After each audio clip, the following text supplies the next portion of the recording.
Hello students, topic है हमारा Heights and distances और ये है उसका लेक्चर नंबर 17। अगर आपने अभी तक कोई प्रीवियस लेक्चर नहीं देखा है तो कोई बात नहीं, पूरा लेक्चर आपको समझ में आएगा। और प्रीवियस लेक्चर देखने के लिए आपको आई बटन में लिंक मिल जाएगी और वीडियो के एंड में पूरी प्लेलिस्ट। तो चलिए स्टार्ट करते हैं आज के क्वेश्चन नंबर 1 से। क्वेश्चन नंबर 1 में कहा गया है there are 2 temples, one on each bank of a river just opposite to each other.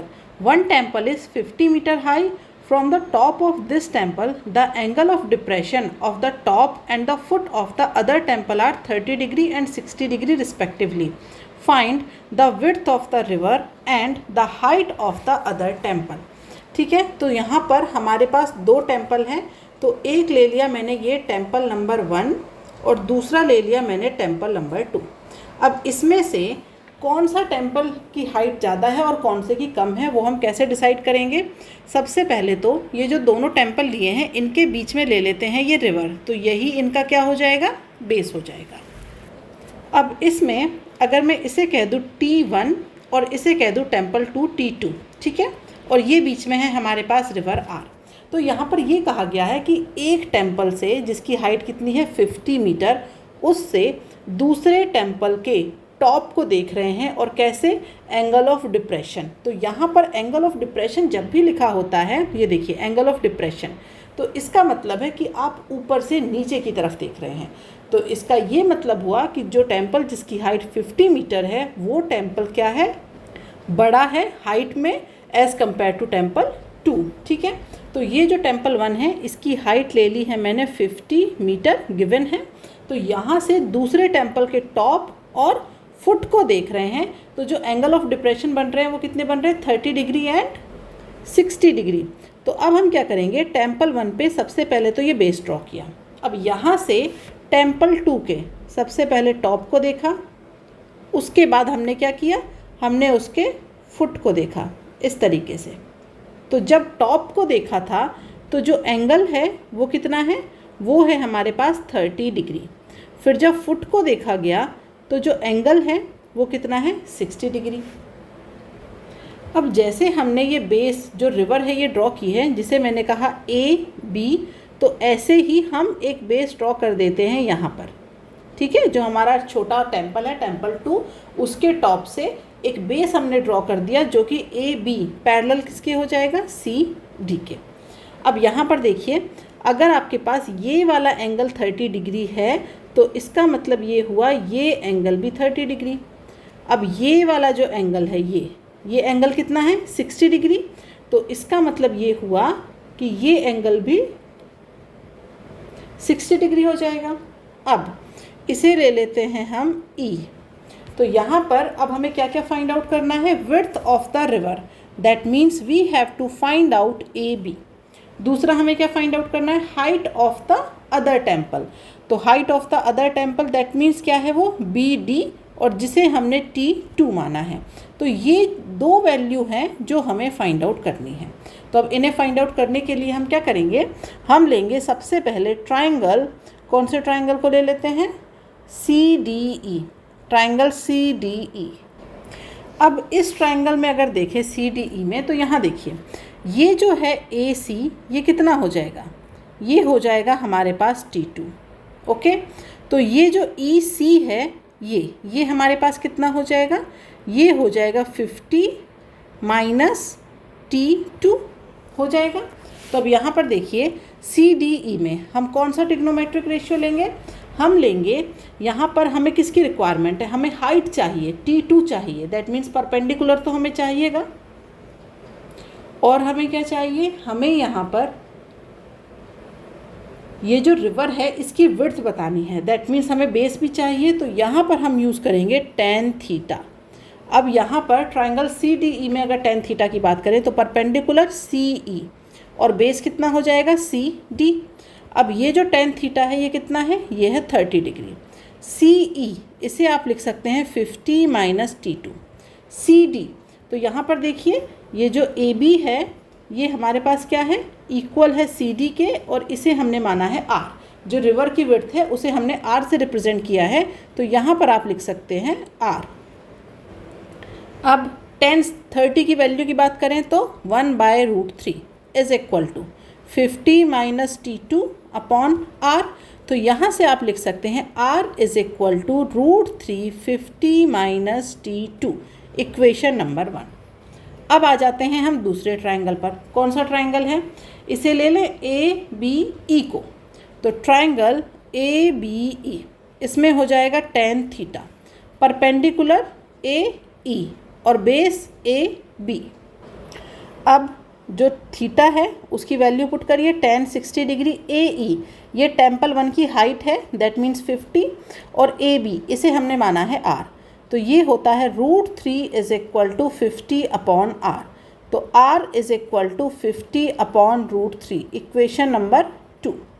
अब यहाँ देखिए, आपको फाइंड आउट क्या क्या करना था। R की वैल्यू फाइंड आउट करनी थी, जो आप फाइंड आउट कर चुके, और आपको इसे अरेंज करके लिखना है। तो आप ऐसे लिख सकते हो 50 √3 अपॉन 3 से डिवाइड करिए और √3 से मल्टीप्लाई करिए और वैल्यू आ जाएगी। दूसरा, अब हमें वैल्यू किसकी फाइंड आउट करनी थी, हमें वैल्यू फाइंड आउट करनी थी, देखिए AB that means equal to R, ये हमें फाइंड आउट करना था, हो गया। दूसरा हमें फाइंड आउट करना है T2।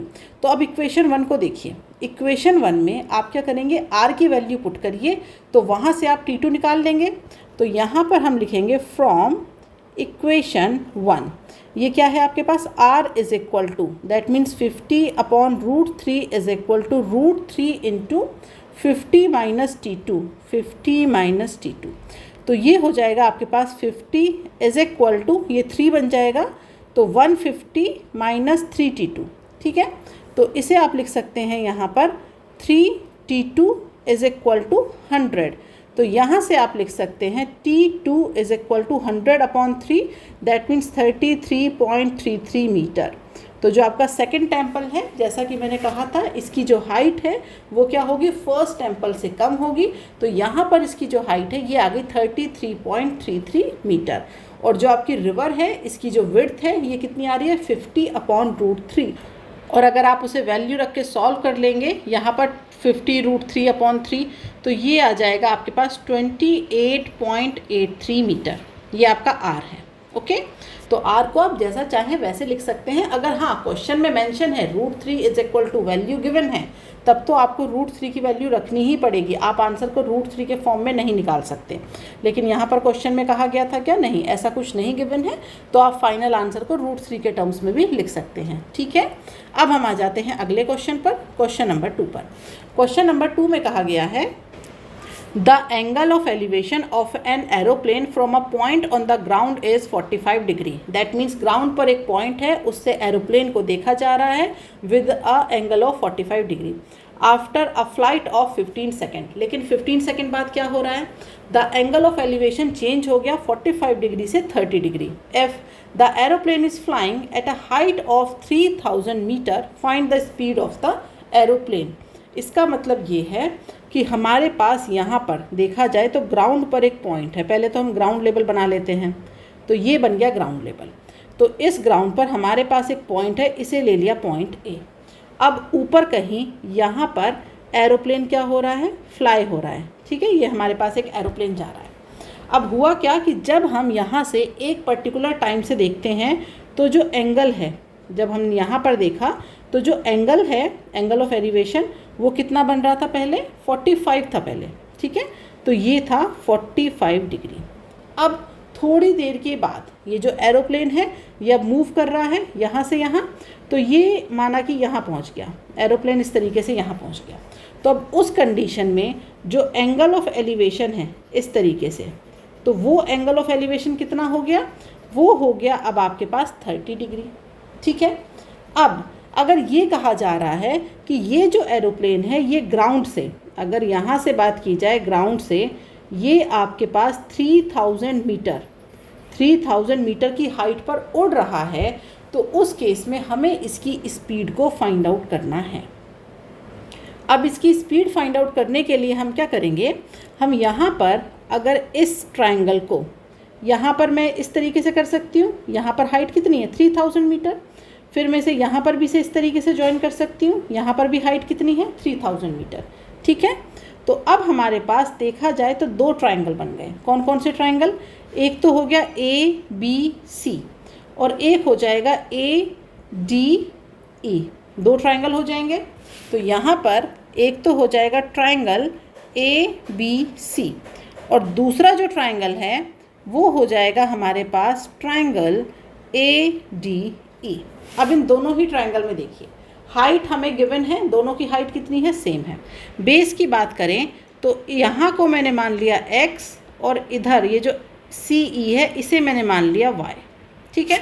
तो अब यहाँ देखेंगे जब हम ट्रायंगल ABC की बात करेंगे तो अगर मैं यहाँ पर tan थीटा लगाऊँ तो tan 45 डिग्री परपेंडिकुलर, क्या है परपेंडिकुलर, BC, और बेस कितना है AC।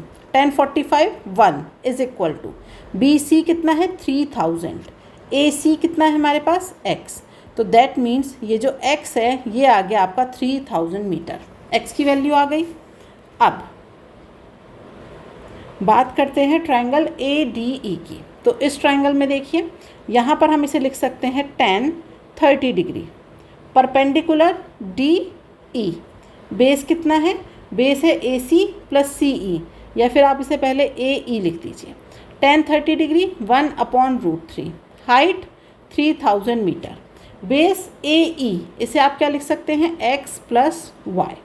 तो अब यहाँ से x की वैल्यू उठा करके पुट कर दीजिए, तो 1/√3 is equal to 3000/3000 plus y। तो ये हो जाएगा 3000 plus y is equal to √3 into 3000।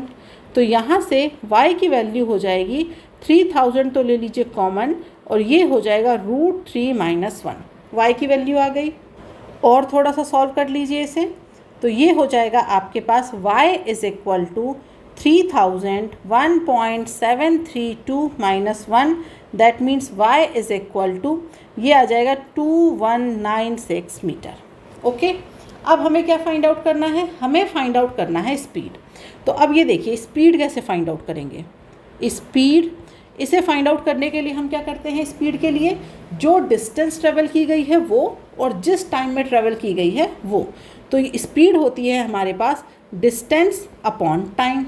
अब यहाँ देखिए सबसे पहले हम बात कर रहे थे कि जो एरोप्लेन है वो कौन से पॉइंट पर है, पॉइंट बी पर है, ठीक है। एरोप्लेन जो है स्टार्टिंग में पॉइंट बी पर है। अब ये पॉइंट बी से कहाँ चला गया, पॉइंट डी पर चला गया। तो यहाँ पर ये पॉइंट बी से पॉइंट डी पर गया, लेकिन कब गया, कितने टाइम में गया, 15 सेकेंड में गया। तो अब जब हमें एरोप्लेन की स्पीड फाइंड आउट करनी है तो हम क्या करेंगे, बी से डी तक की डिस्टेंस लेंगे और बी से डी तक जाने में जो टाइम लगा है वो लेंगे, तब हम स्पीड को कैलकुलेट करेंगे। कभी भी एग्जाम में ये गलती नहीं करिएगा कि आप जो डिस्टेंस है उसे पूरी डिस्टेंस को x प्लस वाई ले लें, क्योंकि यहाँ पर देखा जाए तो डिस्टेंस आपको क्या दिख रही है, ए से ई तक, लेकिन नहीं, हमें एरोप्लेन, क्योंकि हम एरोप्लेन जब देख रहे थे तब वो हमारे पास पॉइंट बी पर था, लेकिन उसने पॉइंट बी से पॉइंट डी तक की जो डिस्टेंस है वो ट्रेवल की है 15 सेकंड में, और जो डिस्टेंस है वो है y और वो है 2196 मीटर। तो ये बिल्कुल ध्यान रखिएगा कि स्पीड कैलकुलेट करते हुए डिस्टेंस को x प्लस वाई भूल करके भी मत लिखिएगा। तो यहाँ पर d हो जाएगा आपका 2196 और जो टाइम है वो कितना लगा था, वो लगा था 15 सेकेंड, ठीक है। अब जो स्पीड है वो ये नहीं कहा गया है कि किस यूनिट में फाइंड आउट करना है, तो यहाँ पर अगर हम इसे कन्वर्ट नहीं करें तो ये हमारे पास किस में आ जाएगा, ये आ जाएगा आपके पास मीटर पर सेकंड में। तो यहाँ पर अगर आप इसे कैलकुलेट करेंगे तो ये हो जाएगा आपके पास 146.4 मीटर पर सेकंड। लेकिन जब बहुत हाई स्पीड की बात होती है तो जनरली हम उसे किलोमीटर पर आवर में कन्वर्ट करते हैं। तो यहाँ पर अगर इसे कन्वर्ट करना हो तो याद रखिएगा, आप जैसे मीटर पर सेकंड गिवन है इसे लिखिए, इसके बाद आपको इसे किलोमीटर पर आवर में कन्वर्ट करना है तो आप इसे मल्टीप्लाई कर दीजिए 18/5 से, तो ये हो जाएगा आपके पास 527.04 किलोमीटर पर आवर। अगर क्वेश्चन में मेंशन नहीं है तो आप इसकी स्पीड को चाहे तो मीटर पर सेकंड में निकाल सकते हैं या किलोमीटर पर आवर में, लेकिन अगर क्वेश्चन में गिवन है कि स्पीड आपको किलोमीटर पर आवर में ही चाहिए तो वैसा ही निकालेंगे, ये गिवन है मीटर पर सेकंड में चाहिए तो वैसा ही करेंगे, और अगर नहीं गिवन है तो फिर आपकी मर्जी है, आप इसे कैसे भी निकाल सकते हैं। ओके, अब हम आ जाते हैं क्वेश्चन नंबर 3 पर। क्वेश्चन नंबर 3 में कहा गया है an aeroplane flying horizontally 1 kilometer above the ground is observed at an elevation of 60 degree. After 10 seconds, its elevation is observed to be 30 degree. Find the speed of the aeroplane.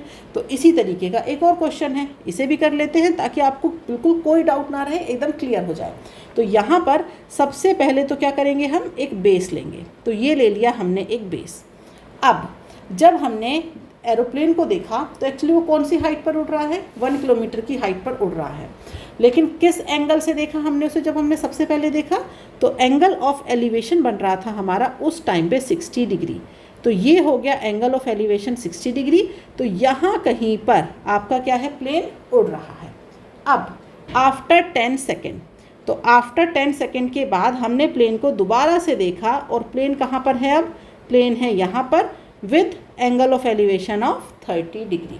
Okay, और ये जो पूरा काम चल रहा है, मतलब ये जो प्लेन है ये कितनी हाइट पर है, 1 किलोमीटर की हाइट पर है। ठीक है, तो अब हमें ये बताना है ये जो 10 सेकेंड के बाद, मतलब अगर आप यहाँ से यहाँ तक देखें तो ये 10 सेकेंड है।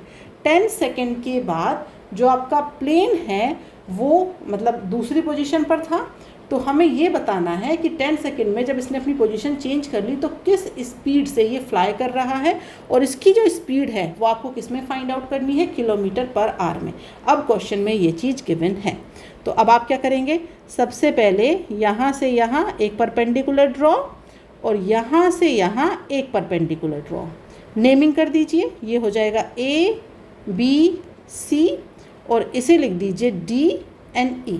अब देखिए क्या करेंगे आप, स्टार्टिंग में सबसे पहले एक ट्रायंगल ले लीजिए, ट्रायंगल ADE ले लिया माना कि।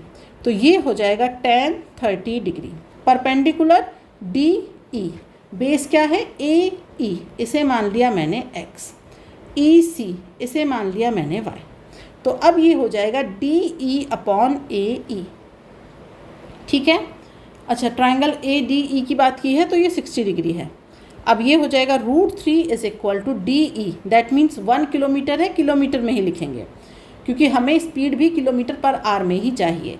तो ये हो गया किलोमीटर में, और अपॉन में क्या आ जाएगा AE, दैट मीन्स x। तो यहाँ पर जो x है उसकी वैल्यू आ जाएगी 1/√3, इक्वेशन नंबर 1। अब हम आ जाते हैं दूसरे ट्रायंगल पर। कौन सा ट्रायंगल है, ट्रायंगल ABC। इसमें क्या हो जाएगा आपके पास tan 30 डिग्री, परपेंडिकुलर BC, और बेस कितना है, बेस हो जाएगा आपके पास AC। tan 30 डिग्री 1/√3, BC की बात करें तो 1 किलोमीटर और AC की बात करें तो x + y। आगे सॉल्व करेंगे तो यहाँ से x + y is equal to √3। अब मुझे बताइए इक्वेशन 1 में x की वैल्यू 1/√3 आ गई थी। अब इक्वेशन 1 से वैल्यू उठा करके यहाँ पुट कर दीजिए। तो 1/√3 + y is equal to √3। Basically तो हमें y चाहिए, स्पीड कैलकुलेट करने के लिए हमें y की रिक्वायरमेंट है। तो y इज इक्वल टू √3 - 1/√3। तो y is equal to √3 LCM, तो ये हो जाएगा 3 - 1, दैट मीन्स 2/√3। y की वैल्यू आ गई। अब y की वैल्यू आने के बाद क्या कैलकुलेट करना है हमें, स्पीड। तो स्पीड क्या हो जाएगी, डिस्टेंस अपॉन टाइम। तो यहाँ पर speed s is equal to, अब ये देखिए डिस्टेंस क्या है, तो पॉइंट B से पॉइंट D तक ये जो है ये है हमारे पास डिस्टेंस। तो ये जो डिस्टेंस है ये है हमारे पास y, तो ये हो जाएगा हमारे पास y। टाइम कितना है, 10 सेकेंड, 10 सेकेंड की बात हो रही है। अब ये देखिए ये जो डिस्टेंस है ये हमें किस में गिवन है, ये किलोमीटर में, क्योंकि हमें हाइट किलोमीटर में गिवन थी तो हमने यहाँ पर किलोमीटर को किलोमीटर में ही रहने दिया, मीटर में कन्वर्ट नहीं किया था। तो जो भी हमारे पास ये जो डिस्टेंस आई है y, ये हमारे पास आया है किलोमीटर में, लेकिन हमें चाहिए है किलोमीटर पर आवर। तो ये जो सेकंड गिवन है इसे आप क्या करेंगे, आवर्स में कन्वर्ट करेंगे। तो यहाँ पर स्पीड इज इक्वल टू ये हो जाएगा 2/√3। ठीक है, तो पहले ऐसे लिख लीजिए इसे, ठीक है, 2/√3, अपॉन में क्या है 10। अब ये क्या है, 10 सेकेंड है। तो अब मुझे बताइए जब आप सेकंड को मिनट में कन्वर्ट करते हैं तो क्या करेंगे, मिनट में कन्वर्ट करने के लिए इसे क्या करेंगे, 60 से डिवाइड करेंगे। तो अब ये जो क्वांटिटी है ये मिनट में कन्वर्ट हो गई, बट मुझे मिनट में भी नहीं चाहिए, मुझे किस में चाहिए, आवर्स में चाहिए। तो जब आपको इसे मिनट से आवर्स में कन्वर्ट करना होगा तो फिर आप क्या करेंगे, आप इसे फिर से 60 से डिवाइड करेंगे तो इंटू 60। अब ये जो वैल्यू है, अब ये आपके पास कन्वर्ट हो गई है आवर्स में, और ये किस में है, ये है किलोमीटर में। तो अब आप यहाँ पर वैल्यू लिख लेंगे। तो अब यहाँ पर लिखेंगे S इज़ इक्वल टू 2/√3, ये ऊपर चला जाएगा आपका 3600 अपॉन 10, ठीक है। तो यहाँ पर अब आप इसे लिख सकते हैं S इज़ इक्वल टू 720/√3। अब इसे √3 को अरेंज कर दीजिए, तो √3/√3 मल्टीप्लाई कर दीजिए। तो यहाँ से आप इसे लिख सकते हैं 720√3/3, इसे कैंसिल करेंगे तो ये हो जाएगा 240। दैट मीन्स जो स्पीड है वो हो जाएगी 240 इंटू √3, और अगर आप √3 की भी वैल्यू पुट कर देंगे तो ये हो जाएगा 415.68 किलोमीटर पर आवर। ये हो जाएगी आपकी स्पीड, ठीक है। ये है आपकी स्पीड एरोप्लेन की, जिस स्पीड से एरोप्लेन हमारा मूव कर रहा है। ओके, तो अब आपको ये जो एरोप्लेन वाला क्वेश्चन है बिल्कुल क्लियर हो गया होगा। अब हम आ जाते हैं आज के लास्ट क्वेश्चन, क्वेश्चन नंबर 4 पे।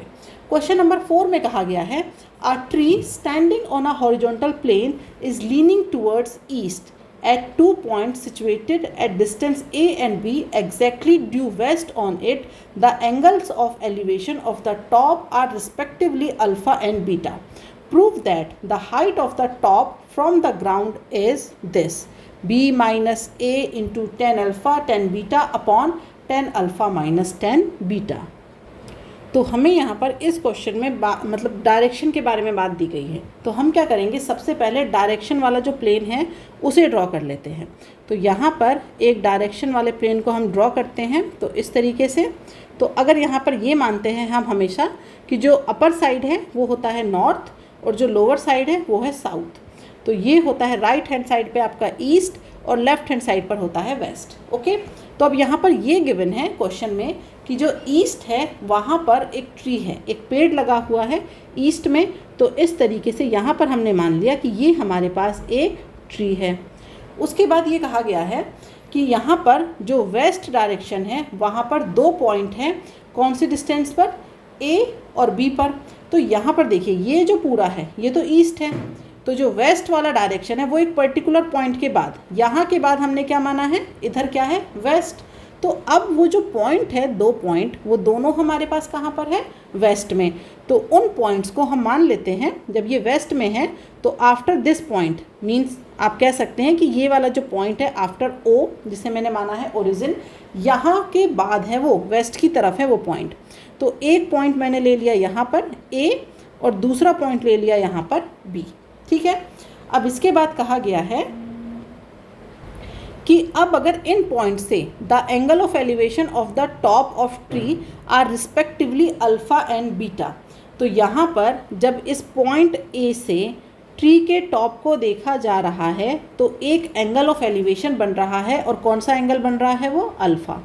जब पॉइंट बी से ट्री के जो टॉप है उसको देखा जा रहा है तो जो एंगल ऑफ एलिवेशन का एंगल बन रहा है वो है आपके पास बीटा। तो अगर ये कंडीशन है तो ये बताना है कि इस ट्री की हाइट कितनी है। तो इस ट्री की हाइट को मैंने रिप्रेजेंट किया है स्मॉल t से। तो अब ये देखिए, ओरिजिन से a तक की डिस्टेंस कितनी हो जाएगी, a। ओरिजिन से पॉइंट b तक की डिस्टेंस कितनी हो जाएगी, b। ये जो a और b है ये डिस्टेंस ही है। क्वेश्चन फिर से देखिए, a tree standing on a horizontal plane is leaning towards east. तो जो ट्री है वो आपका ईस्ट की तरफ है। अब 2 points situated at distance A and B exactly due west on it। तो वेस्ट हमने कहाँ से माना है, वेस्ट माना है इस पॉइंट ओरिजिन से लेफ्ट हैंड साइड पर पूरा वेस्ट है। तो डिस्टेंस A और डिस्टेंस B पर 2 पॉइंट्स ले लिए हमने। यहाँ से ट्री के टॉप के जो एंगल ऑफ एलिवेशन है they are alpha and beta. तो अब हमें ये प्रूफ करना है कि जो हाइट है ट्री की वो ये है जो यहाँ पर गिवन है। मतलब कितनी है ट्री की height, t is equal to b minus a into 10 alpha into 10 beta upon 10 alpha minus 10 beta. ये हमें प्रूफ करना है। तो प्रूफ करने के लिए हम क्या करेंगे, तो वही प्रोसीजर हम क्या करेंगे, परपेंडिकुलर अपॉन डिस्टेंस, यही कॉन्सेप्ट यूज़ करते हैं, यही हम यहाँ पर यूज़ करेंगे। तो अब यहाँ पर अगर इनकी नेमिंग कर दीजिए, इसे मान लिया मैंने पॉइंट ए वाले को कैपिटल ए, इसे मान लेते हैं कैपिटल बी, ये सी हो गया और ये डी हो गया। तो अब यहाँ पर देखिए, अगर हम बात करते हैं ट्राइंगल ए सी डी की, तो इस ट्राइंगल में क्या हो जाएगा, tan alpha, perpendicular C D, और बेस कितना हो जाएगा, तो बेस ये ओ ए तो हमें क्लियर है कितना है, लेकिन ये ओ सी क्लियर नहीं है, तो इसे हम मान लेते हैं x। ठीक है, तो हम इसे लिखेंगे सी डी अपॉन ए सी। अब ये जो tan अल्फ़ा है, इसे tan अल्फ़ा ही रहने दीजिए। सी डी कितना है, ये सी डी की वैल्यू है ट्री की हाइट t, और ए सी ये कितना है हमारे पास, ये है हमारे पास a प्लस एक्स, लिख सकते हैं इसे। ठीक है, अब इसे दे दीजिए इक्वेशन नंबर 1। अब हम आ जाते हैं दूसरे ट्राइंगल पर। क्या है वो है हमारे पास ट्राइंगल, ये हो जाएगा बी सी डी, ये हो जाएगा आपके पास tan beta is equal to, perpendicular कितना है, सी डी, बेस कितना है हमारे पास, बेस हो जाएगा इसका बी सी। अब ये देखिए, इसे लिखेंगे आप tan बीटा, सी डी इसकी वैल्यू कितनी है, ट्री की हाइट t, और बी सी ये हो जाएगा हमारे पास b प्लस एक्स, आप इसे लिख सकते हैं ना b प्लस एक्स। ये हो गई इक्वेशन नंबर 2। अब इन्हें इक्वेशन 1 और 2 को एक साथ लिख लेते हैं। तो आप इसे लिख सकते हैं tan alpha is equal to t upon a plus x, यहाँ पर लिखिए tan beta is equal to t upon b plus x. तो यहाँ पर देखिए, ये जो इक्वेशन है इनमें हमें जो फाइंड आउट करना है वो है ट्री की हाइट टी। ठीक है, ये हमें फाइंड आउट करना है, और ये हमें फाइंड आउट करना है in terms of tan alpha, tan beta, और क्या है हमारे पास b और a, लेकिन ये वाली जो टर्म है हमारे पास x, ये कहीं भी नहीं है। तो हम क्या करेंगे, इस x वाली टर्म को एलिमिनेट करेंगे। तो अब कैसे एलिमिनेट करेंगे, तो यहाँ पर देखिए, ये जो tan अल्फ़ा और tan बीटा है, अगर इन्हें हमें अरेंज करना चाहूँ तो मैं इसे ऐसे लिख सकती हूँ, 1 upon cot alpha is equal to t upon a plus x. ठीक है, तो ये हो जाएगा a plus x is equal to t cot alpha, लिख सकते हैं। तो इसे बोल दीजिए इक्वेशन नंबर 3। अब यहाँ जाइए, आप इसे क्या लिख सकते हैं, 1 upon cot beta is equal to, ये हो जाएगा आपके पास t अपॉन b प्लस एक्स। तो ये हो जाएगा b plus x is equal to t into cot beta. तो ये हो गई आपके पास इक्वेशन नंबर 4। अब हमें इक्वेशन नंबर 3 एंड 4 से किसे एलिमिनेट करना है, x को। तो यहाँ पर क्या करेंगे, इक्वेशन 3 माइनस इक्वेशन 4 कर दीजिए। तो जब आप ऐसा करेंगे तो a plus x is equal to t cot alpha, b plus x is equal to t cot beta. Subtract कर रहे हैं, यहाँ पर हम क्या कर रहे हैं, सब्ट्रैक्ट। तो ये माइनस माइनस माइनस, तो ये हो जाएगा आपके पास यहाँ पर a माइनस क्या हो जाएगा, ये b माइनस b। उसके बाद ये दोनों क्या हो जाएंगे, cancel, is equal to t cot alpha minus t cot beta.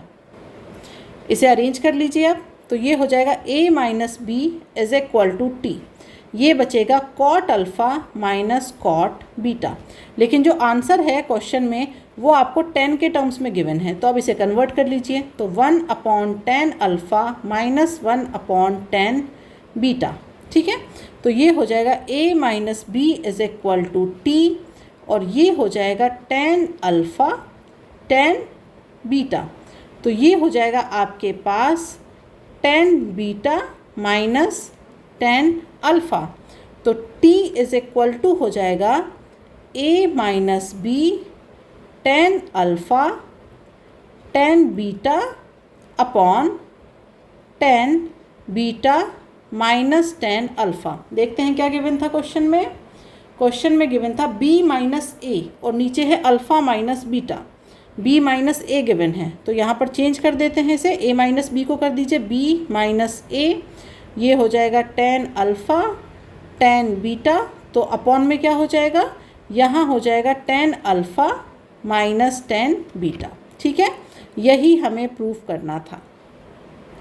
अब यहाँ पर आपके दिमाग में सवाल आ रहा होगा कि यहाँ पर इसे कॉट में क्यों कन्वर्ट किया था, तो वो एक बार देख लीजिए। अगर इसे कॉट में कन्वर्ट नहीं करते तो क्या होता कि ये जो tan अल्फ़ा है इसका मल्टीप्लिकेशन हो जाता यहाँ x में, ये जो tan बीटा है इसका मल्टीप्लिकेशन हो जाता है यहाँ पर इस x के साथ। तो अगर इस tan अल्फ़ा tan बीटा का मल्टीप्लिकेशन हो जाता है x के साथ, तो फिर उन्हें एलिमिनेट करने के लिए हमें क्या करना पड़ता, यहाँ वाले के साथ tan बीटा का मल्टीप्लिकेशन करते, यहाँ वाले के साथ इक्वेशन में tan अल्फ़ा का मल्टीप्लिकेशन करते, तो वो थोड़ा सा फिर कॉम्प्लिकेटेड होता जाता। तो उस कॉम्प्लिकेशन से बचने के लिए हमने क्या किया, हमने ये जो x वाली टर्म है इसके साथ किसी भी टर्म का मल्टीप्लिकेशन ना करते हुए इसे हम इंडिविजुअल रखना चाहते थे। आपको ये समझ आ गया होगा। अगर मैं इसे tan अल्फ़ा डायरेक्ट ही रखती तो यहाँ पर tan अल्फ़ा का मल्टीप्लिकेशन हो जाता इस x के साथ, यहाँ मल्टीप्लिकेशन हो जाता tan बीटा का। अब आपको यहाँ से x को एलिमिनेट करना है तो क्या करते, पूरी इक्वेशन में इसमें क्या करते, tan बीटा का मल्टीप्लिकेशन करते, और इसमें क्या करते, इसमें tan अल्फ़ा का मल्टीप्लिकेशन करते, तो बाकी टर्म्स में मल्टीप्लिकेशन होता। तो आप वैसा भी कर सकते थे, बट मुझे लगा कि ऐसा करना ज़्यादा कॉम्प्लिकेटेड है एज़ कम्पेयर टू आप इसे कॉट में कन्वर्ट कर दीजिए और कॉट से वापस tan में ले आइए, वो ज़्यादा ईजी है, तो मैंने इसे यूज़ किया। ठीक है, तो आज के लिए इतना ही। उम्मीद करती हूँ आपको पूरा लेक्चर समझ में आया होगा, लेकिन फिर भी अगर कोई डाउट है तो मुझे कमेंट बॉक्स में लिख करके आप बता सकते हैं। नेक्स्ट क्लास में मैं आपके डाउट को वहाँ पर ज़रूर से सॉल्व करूँगी।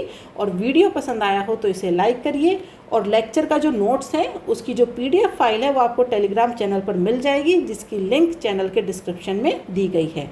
तो आज के लिए इतना ही, मिलते हैं नेक्स्ट क्लास में नए क्वेश्चनों के साथ। Bye bye students.